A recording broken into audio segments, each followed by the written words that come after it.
Hello everyone, welcome to the Sandhan study. Daily current affair video देखने के लिए हमारे यूट्यूब चैनल को सब्सक्राइब, लाइक और शेयर करें। तो चलिए शुरू करते हैं आज 12 फरवरी 2025 का करंट अफेयर्स। हाल ही में किस देश के राष्ट्रपति ने अंतर्राष्ट्रीय अपराध न्यायालय आईसीसी पर प्रतिबंध लगा दिया है? इस प्रश्न के लिए चार ऑप्शन है। ऑप्शन ए रूस, ऑप्शन बी चीन, option C USA, option D Japan. तो इस प्रश्न का सही जवाब होगा ऑप्शन सी। इस प्रश्न का सही जवाब क्या होगा? ऑप्शन सी होगा। अमेरिका के राष्ट्रपति डोनाल्ड ट्रंप ने अंतर्राष्ट्रीय अपराध न्यायालय आईसीसी पर प्रतिबंध लगा दिया था। उन्होंने कार्यकारी आदेश के जरिए यह प्रतिबंध लगाया था। इस प्रतिबंध के पीछे की वजह क्या थी? इजराइल के प्रधानमंत्री बेंजामिन नेतन्याहू के खिलाफ आईसीसी ने गिरफ्तारी वारंट जारी किया था। आईसीसी ने अमेरिकी नागरिकों और उनके सहयोगियों की जांच की थी। आईसीसी ट्रंप सरकार का मानना था कि आईसीसी ने बिना किसी वैलिड आधार के कार्रवाई की है। इस प्रतिबंध की तहत आईसीसी के अधिकारियों के अमेरिका में प्रवेश पर रोक लगा दी गई थी। अमेरिकी नागरिकों या उनके सहयोगियों से जुड़ी आईसीसी की जांच में मदद करने वाले लोगों पर वित्तीय और वीजा प्रतिबंध भी लगाया गया था। अंतर्राष्ट्रीय अपराध न्यायालय आईसीसी की स्थापना साल 2002 में हुई थी। इसका मुख्यालय नीदरलैंड द हेग में स्थित है। यह पॉइंट एग्जाम के लिए बहुत ही महत्वपूर्ण है। इस पॉइंट को एग्जाम में पूछा जा सकता है कि अंतर्राष्ट्रीय अपराध न्यायालय की स्थापना कब हुई थी। नेक्स्ट क्वेश्चन है, किसकी रिपोर्ट के अनुसार भारत में उपभोक्ता महंगाई दर वित्त वर्ष 2025 तक 4% होने का अनुमान है? इस प्रश्न के लिए चार ऑप्शन है। ऑप्शन ए विश्व bank, option B IMF, option C RBI, option D एशियाई विकास बैंक। तो इस प्रश्न का सही जवाब होगा ऑप्शन बी। वित्त वर्ष 2026 में जीडीपी ग्रोथ रेट 6.7% रहने का अनुमान है। रिटेल महंगाई 4.2% रहने की उम्मीद है। वहीं वित्त वर्ष 2026 के लिए रिटेल महंगाई दर का अनुमान 4.2% है। आरबीआई और IMF के अनुसार उपभोक्ता मूल्य महंगाई वित्त वर्ष 2026 में 4% के लक्ष्य के करीब आ जाएगी। सरकार का अनुमान है कि वह अपने फिस्कल डेफिसिट के लक्ष्य 4.9% को बेहतर बनाएगी और वित्त वर्ष 2025 के लिए इसे 4.8% पर रखेगी। नेक्स्ट क्वेश्चन है, भारत ने वर्ष 2030 तक गैर जीवाश्म स्रोतों से कितनी विद्युत क्षमता प्राप्त करने का लक्ष्य निर्धारित किया है? इस प्रश्न के लिए चार ऑप्शन है। Option A 35%, option B 50%, option C 70%, option D 100%। तो इस प्रश्न का सही जवाब क्या होगा? ऑप्शन बी होगा 50%।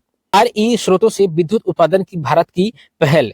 तो सौर ऊर्जा, राष्ट्रीय सौर मिशन, अंतर्राष्ट्रीय सौर गठबंधन, PM किसान ऊर्जा सुरक्षा एवं उत्थान महाभियान, PM कुसुम। तो पवन ऊर्जा, राष्ट्रीय पवन सौर हाइब्रिड नीति, राष्ट्रीय अपतटीय पवन ऊर्जा नीति, पवन विद्युत, राष्ट्रीय जल विद्युत नीति। अक्षय ऊर्जा की स्थिति सरकार ने बड़ी जल विद्युत परियोजनाओं 25 मेगावाट को नवीनीकरण ऊर्जा स्रोत घोषित किया है, जो इन्हें नवीनीकरण ऊर्जा का लाभ उठाने में सक्षम बनाएगी, जैसे कि अंतरराज्य पार्षद शुल्क, नवीनीकरण खरीद दायित्व, हरित ऊर्जा प्रमाण पत्र आदि। नेक्स्ट क्वेश्चन है, आरबीआई ने 5 वर्षों बाद फरवरी 2025 में रेपो रेट में कटौती कर कितना प्रतिशत कम कर दिया है? इसके लिए चार ऑप्शन है। Option A 5.25%, option B 6.25%, option C 7.25%, option D 8.25%। तो इस प्रश्न का सही जवाब होगा ऑप्शन बी। इस प्रश्न का सही जवाब क्या होगा? ऑप्शन बी हो जाएगा। भारतीय रिजर्व बैंक के गवर्नर संजय मल्होत्रा के नेतृत्व में पहली नीति समीक्षा में आरबीआई ने रेपो रेट में 25 बेसिस पॉइंट की कटौती कर इसे 6.2% पर कर दिया है। आरबीआई ने शुक्रवार को ही रेपो रेट में 25 आधार अंक की कटौती की है।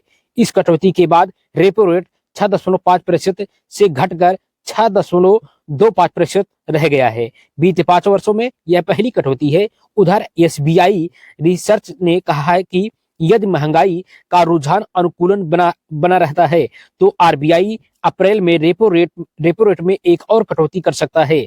नेक्स्ट क्वेश्चन है, वर्ष 2024-25 में वर्ष 2024-25 में सूक्ष्म और मध्यम उद्योगों का निर्यात बढ़कर लगभग कितना हो गया है?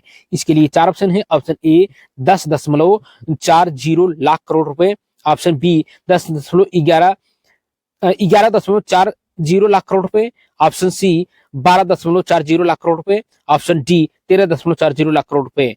तो इस प्रश्न का सही जवाब होगा ऑप्शन सी। इस प्रश्न का सही जवाब क्या होगा? ऑप्शन सी होगा। तो 12.40 लाख करोड़ रुपए वर्ष 2024-25 में सूक्ष्म लघु और मध्यम उद्यमों एमएसएमई का निर्यात करीब 12.39 लाख करोड़ रुपए हो गया है।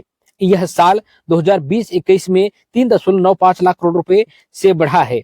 साथ ही इस दौरान निर्यात करने वाले एमएसएमई की संख्या भी 52,849 से बढ़कर 1,73,350 हो गया है।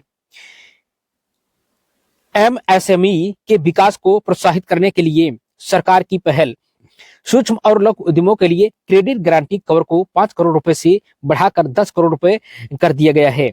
27 प्राथमिकता वाले क्षेत्रों में लोन के लिए 1% की कम शुल्क के साथ स्टार्टअप का गारंटी कवर 10 करोड़ रुपए से 2 गुना कर 20 करोड़ रुपए हो गया है।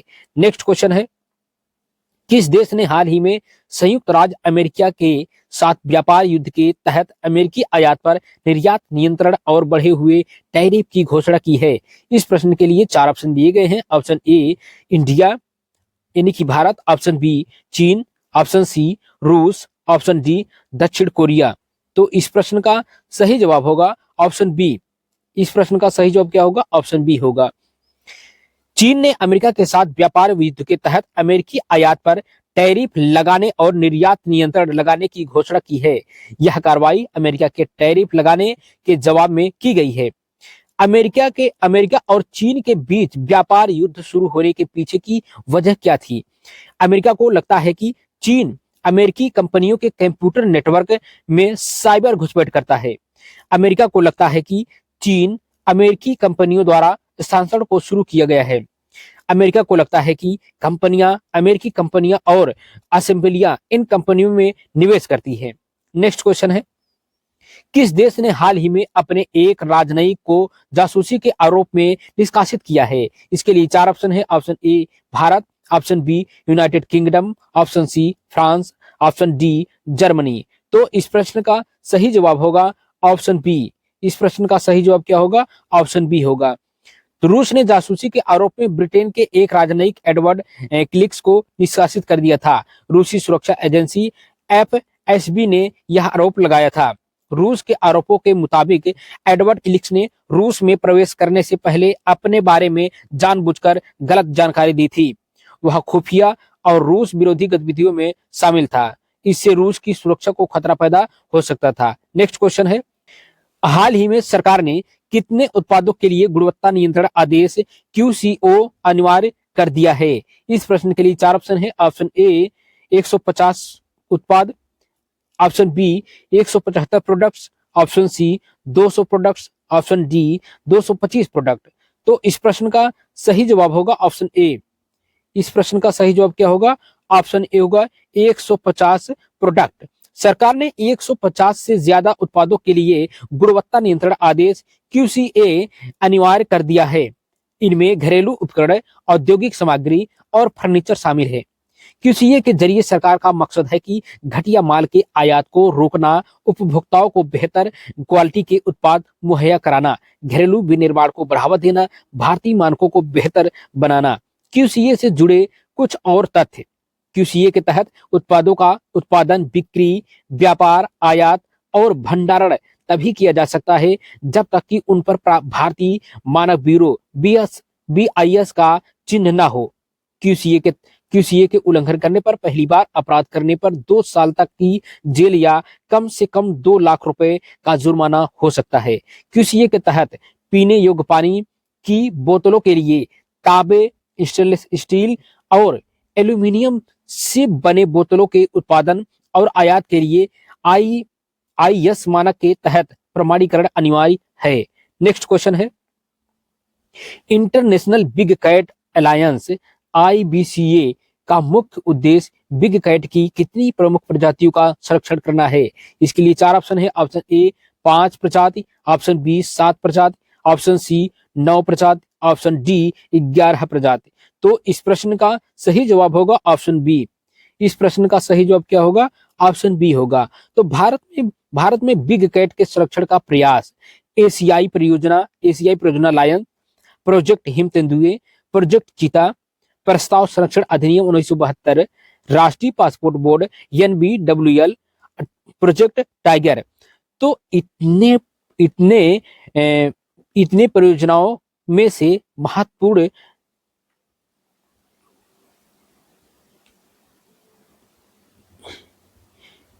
यह पॉइंट एग्जाम के लिए इंपॉर्टेंट है। यह पॉइंट एग्जाम के लिए इंपॉर्टेंट है, एग्जाम में पूछा जा सकता है। उद्देश्य बाघ, शेर, तेंदुए, जगुआर और चीता सहित दुनिया की प्रमुख बड़ी बिल्लियों की सुरक्षा और संरक्षण के लिए समर्पित है। पहली बार 2019 में भारत के प्रधानमंत्री द्वारा प्रस्तावित और आधिकारिक किया गया था। नेक्स्ट क्वेश्चन है, डिजिटल अर्थव्यवस्था रिपोर्ट के अनुसार भारत डिजिटलीकरण के मामले में दुनिया का सबसे बड़ा डिजिटल देश बन गया है।